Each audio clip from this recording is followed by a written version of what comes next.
didukung oleh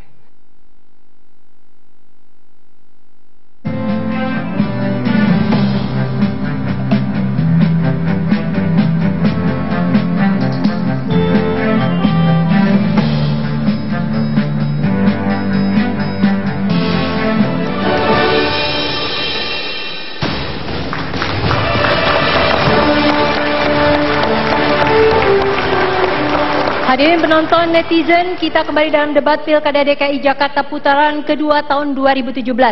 Kini kita masuk segmen 3 dan masih kelanjutan segmen sebelumnya di mana komunitas akan mengajukan pertanyaan secara langsung kepada para paslon. Dan peraturannya karena itu masih sama dan ini sesuai dengan tema besar kita dari masyarakat untuk Jakarta. Saya ingatkan kepada para penonton sekali lagi, pada saat salah satu paslon memberikan jawaban, tanggapan, tolong ditahan, tepuk tangan maupun seruan-seruan. Tadi kita sudah berkomitmen, kalau ada yang tertangkap melanggar komitmen, saya akan langsung tindak tegas karena ini adalah debat pamungkas. Saya ingin dengar suaranya dari pendukung paslon 2. Kita jaga komitmen? Pendukung paslon 3, siap jaga komitmen? Baik. Hadirin, kita langsung masuk kepada komunitas kedua, yaitu perwakilan dari masyarakat transportasi. Untuk itu saya minta berdiri, silahkan diambil dulu pertanyaannya dan disebutkan namanya.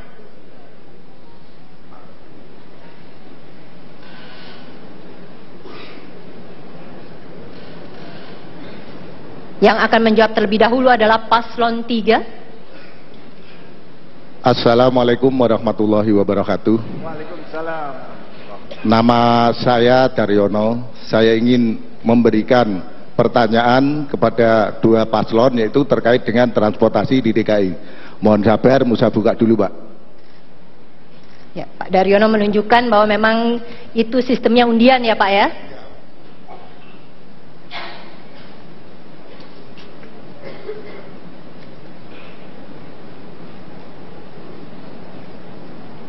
Pak, sekarang masih banyak warga yang penghasilan di bawah UMP. Jadi mahalnya ongkos transportasi membuat mereka kesulitan. Katanya ada yang merencanakan tarif Rp 5.000 untuk semua angkutan gabungan. Terus tarif Transjakarta 3.500. Sementara online banyak menawarkan bonus potongan. Apakah dimungkinkan tarif yang lebih murah atau digratiskan sekalian, Pak, untuk membantu warga yang kurang mampu dan tertarik naik angkutan umum? Ya. Monggo. Jadi Pak Daryono tadi kata-katanya adalah apakah mungkin digratiskan saja termasuk. Cukup jelas paslon 3? Silakan, waktunya adalah 1,5 menit. Matur nuwun Pak Daryono. Jadi ketika kita bicara tentang transportasi, lebih dari 30% biaya hidup seringkali dialokasikan untuk transportasi di Jakarta. Ini sangat mahal. Karena itu kita akan mengintegrasikan dalam konsep transportasi yang kita sebut dengan OKO Trip. OKO Trip. Kenapa ini kita lakukan?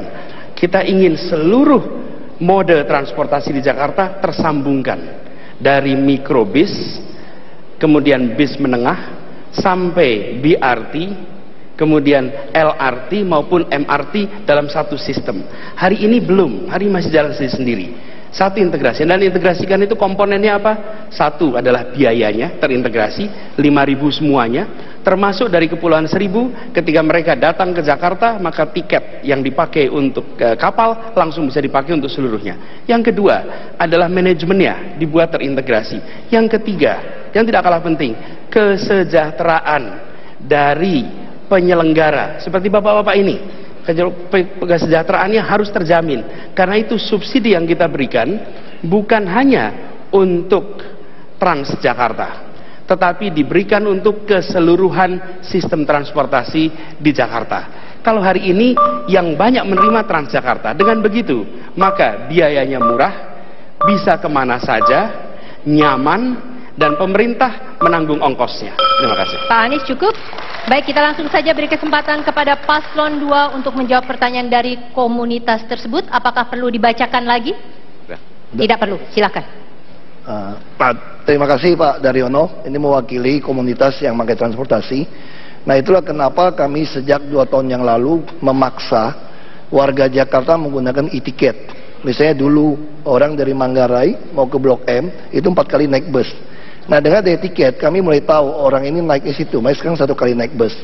Sama juga sebetulnya ketika orang mau ke Blok M, ada berapa rute yang sudah kami ubah juga. Jadi intinya memang di e-ticketing. Nah, perlu saya sampaikan pada Pak Daryono dan teman-teman, kami sebenarnya sudah menggratiskan Pak sejak tahun yang lalu naik bus.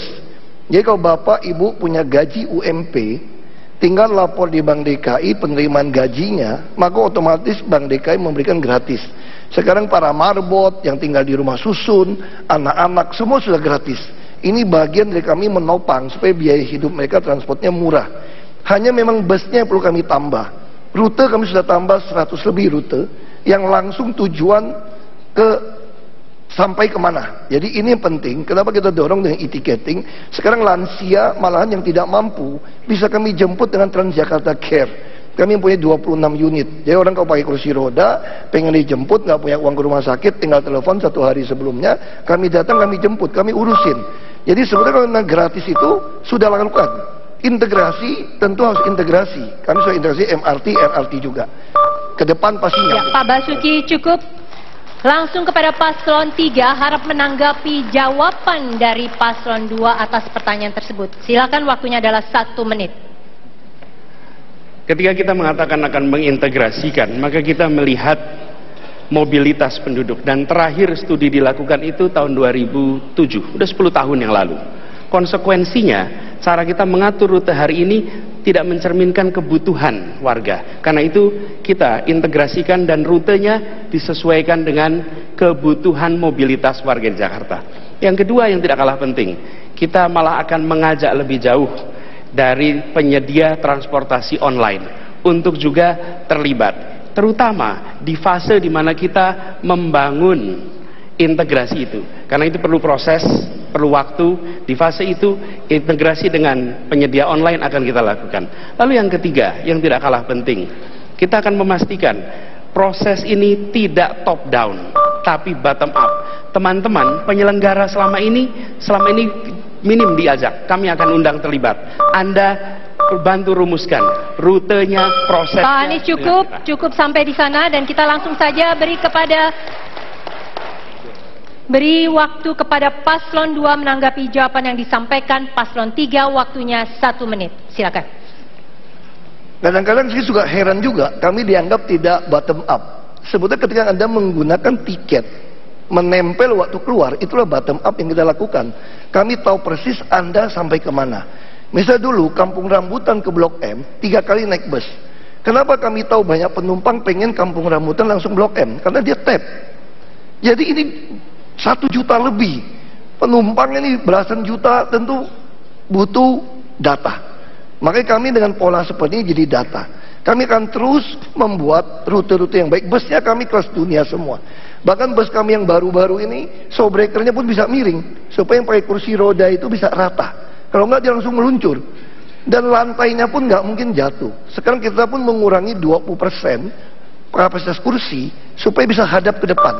Sehingga perempuan mempunyai ruang yang nyaman di dalam bus. Busnya semua sangat standar. Kenapa lambat? Karena kami ingin produksi karoseri lokal. Itu aja masalahnya. Ya, Pak Basuki, kita cukupkan sampai di sana, dan kita tepuk tangan untuk jawaban Paslon 2, Paslon 3, dan juga masyarakat trans. Komunitas yang ketiga adalah komunitas rumah susun dan toilet untuk semua keluarga. Jadi tadi saya sebut permukiman, ternyata ada yang secara spesifik, yaitu rumah susun dan toilet untuk semua keluarga. Silakan perwakilannya mengambil pertanyaan untuk undian, kemudian disebutkan namanya. Terima kasih buat Mbak Ira. Assalamualaikum warahmatullahi wabarakatuh. Nama saya Soekarto, nama topnya Karto ya. Saya pengen bertanya kepada kedua kandidat calon gubernur. Pak, kami ini warga Rusun Jatinegara yang direlokasi akibat normalisasi Kali Ciliwung. Kami menderita tidak saja secara ekonomi tapi juga secara mental. Kami benar-benar merasa drop. Saat ini kami tinggal di rusun yang sering bocor, padahal kami harus menanggung beban biaya bulanan terus-menerus. Bila Bapak terpilih, apakah Bapak tega untuk terus-menerus membebani kami biaya rusun yang bocor ini? Terima kasih, Pak. Ya, yang bertanggung jawab adalah Paslon 2. Pertanyaannya cukup jelas. Baik, waktunya adalah 1,5 menit. Terima kasih Pak Harto. Memang harus kita akui, beberapa rusun yang dibangun dengan kontraktor yang maling itu berakibat seperti itu. Makanya sekarang kenapa kami memperlambat, kami lebih baik pilih yang mutu yang baik. Kalau Bapak perhatikan rusun-rusun yang Bapak tinggal, kalau soal tidak bayar bagaimana? Memang rusun itu tidak bayar sebetulnya Bapak, Ibu. Rusun itu tidak bayar, ini hanya kontribusi untuk pemeliharaan lingkungan. Itu pun kami subsidi 80%. Nah, yang tidak mampu bayar beberapa sudah kami bayarkan lewat basis juga lewat operasional saya sebetulnya. Tapi setelah kami teliti, hanya 30% yang tidak mampu bayar. 70% itu tidak mau membayar. Nah, ini yang sedang kita lagi bantu, termasuk kita akan bangun di Ciangir. Harus kita akui waktu kami memindahkan itu, ada unsur sosial yang kami tidak perhatikan waktu itu. Misal contoh, tadi bisa pinjam cabai, pinjam minyak goreng, waktu pindah tetangganya berubah. Nah, sekarang untuk yang pindah baru, dia boleh sama-sama tinggal di satu lantai. Nah, ini yang kami lakukan, termasuk tempat dagang. Kami mulai pikirkan sekarang untuk membongkar pagar-pagar rusun seperti Jatinegara, supaya membangun kios-kios dagang. Nanti ke depan, semua rusun kami itu, kios dagang itu di tepi jalan, sehingga mobil yang lewat bisa mampir. Inilah yang kami harus akui, ada kesalahan desain yang masa lalu yang terus kami perbaiki sekarang. Saya mohon maaf dan saya harap Bapak Ibu bisa bersabar. Pak Basuki cukup. Langsung saja saya beri kesempatan Paslon 3, waktunya 1,5 menit menjawab pertanyaan dari komunitas rumah susun tadi. Apakah perlu diulang pertanyaannya? Cukup, kita cukup. Silakan. Ini pertanyaan yang sering muncul ketika kita bertemu dengan warga rumah susun. Hamzah dari Bukit Duri yang pindah juga ke rumah susun menceritakan penderitaan dimulai ketika masuk rumah susun. Karena itu kenapa konsep kita adalah menata kampung. Dan kita perhatikan, dalam memimpin, membawa hati. Gubernur ini bukan sekedar melaksanakan peraturan, membuat peraturan, bukan. Gubernur ini pemimpinnya rakyat. Rakyat itu saudaranya. Karena itu penderitaan rakyat adalah penderitaan gubernurnya. Bukan dipandang penderitaan rakyat sebagai kelompok orang saja. Tidak bisa. Ini bukan statistik. Ini adalah manusia yang punya hak hidup yang sama di Jakarta. Karena itu kenapa kami ingin hadir memimpinnya dengan hati. Karena problem yang seperti ini. Solusinya, kenapa kita buatkan program perumahan dengan DP 0 rupiah. Supaya warga di kampung-kampung yang hari ini kampungnya sempit. Saya datang kampung Krukut, 4 km dari balai kota. Di sana padat sekali, sempit. Kamar mandi pun berbarengan di depan. Kita tata ulang. Lalu mereka diberikan akses pada apa? Pembiayaan. Sehingga bukannya dipindahkan ke tempat jauh, diberikan solusi di situ dan diberikan hak untuk memiliki rumah di tempat itu dengan pembiayaan 0 rupiah DP-nya. Terima kasih. Ya, baik, langsung saja Paslon 2 menanggapi jawaban yang diberikan oleh Paslon 3 tadi dalam waktu 1 menit. Silakan. Matur Subanun Pak Karto. Kami sudah ke Rusun Jatinegara. Memang ada beberapa yang komplain tentang persoalan yang disampaikan. Sekarang begini, mari kita bandingkan. Sekarang kondisi kampung pulau seperti apa, sudah indah. Mereka yang masuk Rusun Jatinegara itu mendapatkan banyak fasilitas, mulai KJP, KJS, permodalan, bis Transjakarta gratis, ada feeder bus ya. Jadi banyak sekali yang dimanfaatkan. Oleh sebab itu, kami mohon dengan sangat, kami tidak bisa memuaskan semua orang. Pasti ada yang komplain. Dengan permohonan maaf, kami akan berusaha memperbaiki kalau ada yang bocor-bocor. Meskipun itu dulu yang membangun adalah PUPera, tapi kami tanggung jawab untuk menyembuhkan yang bocor. Dan itu rusunnya adalah 30 meter persegi yang cukup layak untuk warga kita, saudara kita yang ada di Kampung Pulo. Terima kasih. Ya, langsung saja Paslon 3 menanggapi apa yang disampaikan oleh Paslon 2, waktunya 1 menit. Jadi dibutuhkan warga di sini sebenarnya solusinya. Karena itu kenapa kita melihat persoalan ini, kita bayangkan seseorang tinggal di Jakarta, sebutlah 40-50 tahun sejak kedatangannya. Ada periode di mana mereka menggunakan rumah susun, seperti yang Anda sudah miliki sekarang, rumah susun. Di tempat itu, kami akan pastikan yang sudah tinggal di sana, penyelenggaraannya baik, manajemennya baik. Dan itu artinya ada transparansi, siapa yang mengelola, siapa yang bertanggung jawab bila ada masalah, dan menggunakan alat digital untuk bisa ada monitoring yang baik. Tapi itu tidak cukup. Ke depan, lewat program OKOC ada peningkatan kesejahteraan. Lalu yang kedua yang tidak kalah penting, dari situ pindah naik kelas untuk memiliki rumah sendiri. Baik rumah tapak ataupun rumah susun, tetapi memiliki rumah. Dan ini yang kita siapkan. Solusinya adalah manajemen lebih baik, peningkatan kesejahteraan, dan punya rumah sendiri. Ya, Pak Anies, kita cukup sampai di sana dan kita beri tepuk tangan untuk jawaban Paslon 2, Paslon 3, dan komunitas rumah susun dan toilet untuk semua keluarga. Baiklah, hadirin para paslon, kita masuk kepada komunitas keempat, yaitu komunitas nelayan. Silakan perwakilannya untuk maju mengambil undian pertanyaan, disebutkan siapa namanya. Assalamualaikum warahmatullahi wabarakatuh. Kami Iwan dari nelayan.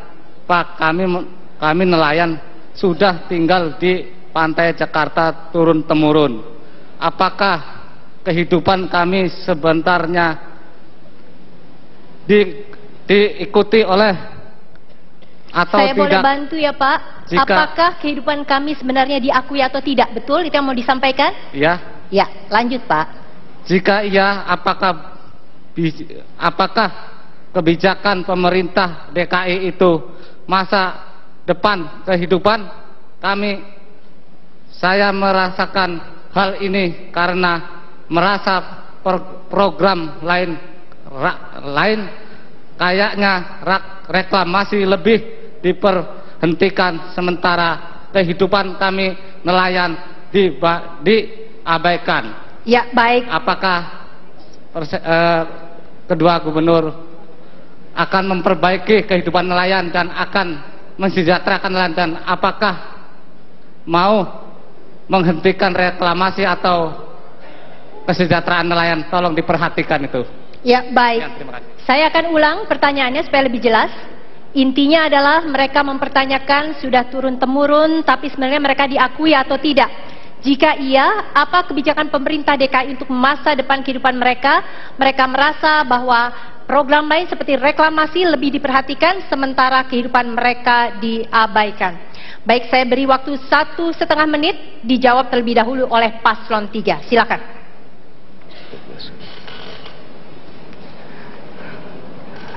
Ada 12.000 nelayan sekurang-kurangnya di Jakarta. Sayangnya dalam Jakarta, dalam angka statistik itu tidak ada profesi nelayan di situ. Karena itu kami akan memastikan bahwa nelayan di Jakarta meningkat kesejahteraannya, dan salah satu caranya mengapa kita menolak reklamasi. Karena reklamasi itu justru memberikan dampak yang amat buruk kepada para nelayan kita. Selain itu memberikan dampak kepada pengelolaan lingkungan. Kita tahu betapa ada 13 sungai yang mengalir ke Teluk Jakarta, dan hadirnya reklamasi di sana konsekuensinya pada kita semua yang ada di ruangan ini. Banjir akan menjadi fenomena rutin bagi kita karena air yang mengalir justru dihadapkan dengan reklamasi. Dan yang ketiga, terkait dengan para nelayan, kita akan memastikan program peningkatan kewirausahaan untuk nelayan dilakukan secara intensif. Kita akan latih, kita akan berikan modal, termasuk fasilitas perkapalan, sehingga para nelayan di Jakarta bisa merasakan manfaat mencari pencaharian di Teluk Jakarta, di sekitar Kepulauan Seribu.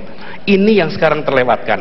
Kalau kita masuk di Kepulauan Seribu saja, pelatihan, pendidikan untuk para nelayan dan keluarga nelayan amat minim. Di sana kita akan kembangkan SMK untuk perikanan, dan para nelayan dilatih sehingga bisa lebih produktif dalam mereka melaksanakan. Waktunya habis. Saya beri kesempatan kepada Paslon 2 untuk menjawab pertanyaan dari komunitas nelayan. Saya sudah bacakan, apakah kemudian perlu diulang? Namanya Pak apa tadi? Namanya silakan Pak. Pak Triman. Pak Triman. Iwan. Pak Iman. Ya, Pak silakan. Iman. Ya, terima kasih Pak Iman. Saya mau tunjukkan, ini adalah nelayan Muara Angke. Rancangannya kami tidak pernah punya niat mengusir nelayan. Ini tematik. Bahkan ada kanal untuk perahu nelayannya. Ini adalah Muara Baru. Pantai Mutiara mengajukan izin memperluas untuk perumahan mewah. Saya tolak. Kami tolak.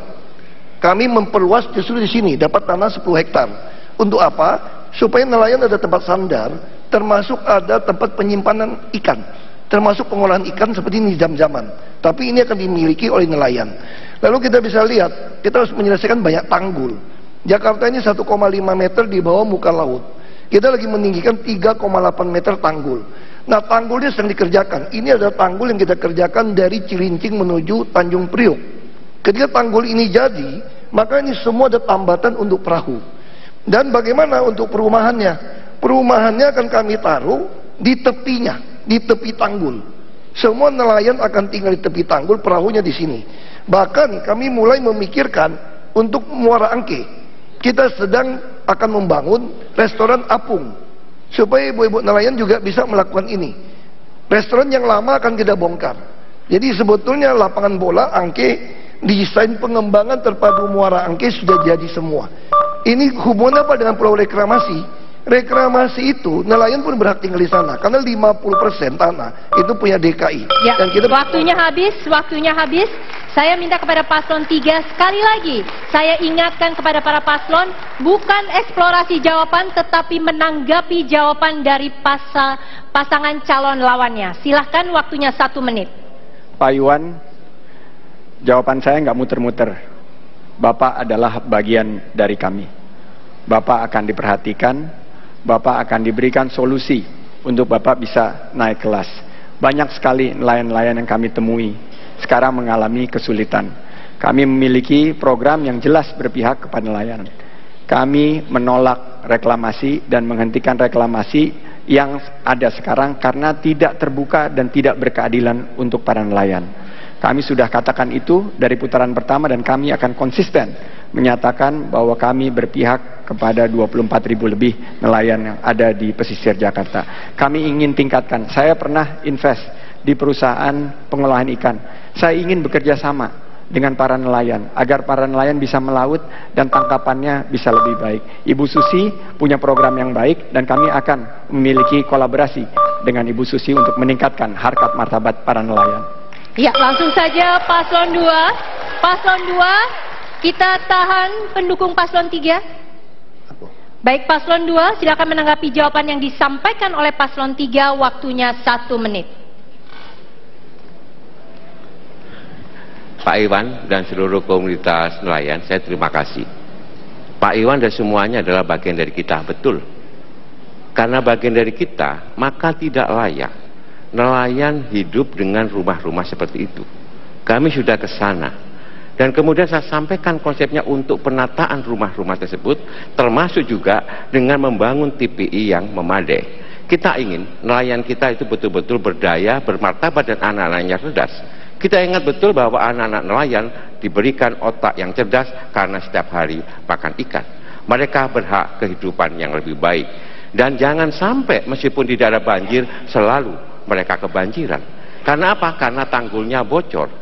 Kami ke Kamal Muara, kami ke Muara Angke, kami berdiskusi dengan rekan-rekan nelayan. Dan mereka mengharapkan kehidupan yang lebih baik. Nelayan berhak untuk hidup lebih baik di Teluk Jakarta. Terima kasih. Ya, kita beri aplaus. Ini adalah segmen yang mengakhiri pertanyaan langsung dari publik. Untuk komunitas nelayan kita beri tepuk tangan juga. Baiklah penonton, paslon, hadirin, Kita akan masuk kepada segmen berikutnya yang dipastikan akan lebih seru karena kita punya perdebatan antara calon wakil gubernur dan calon gubernur DKI Jakarta. Kami segera kembali sesudah jeda komersial berikut ini. Tetaplah bersama kami.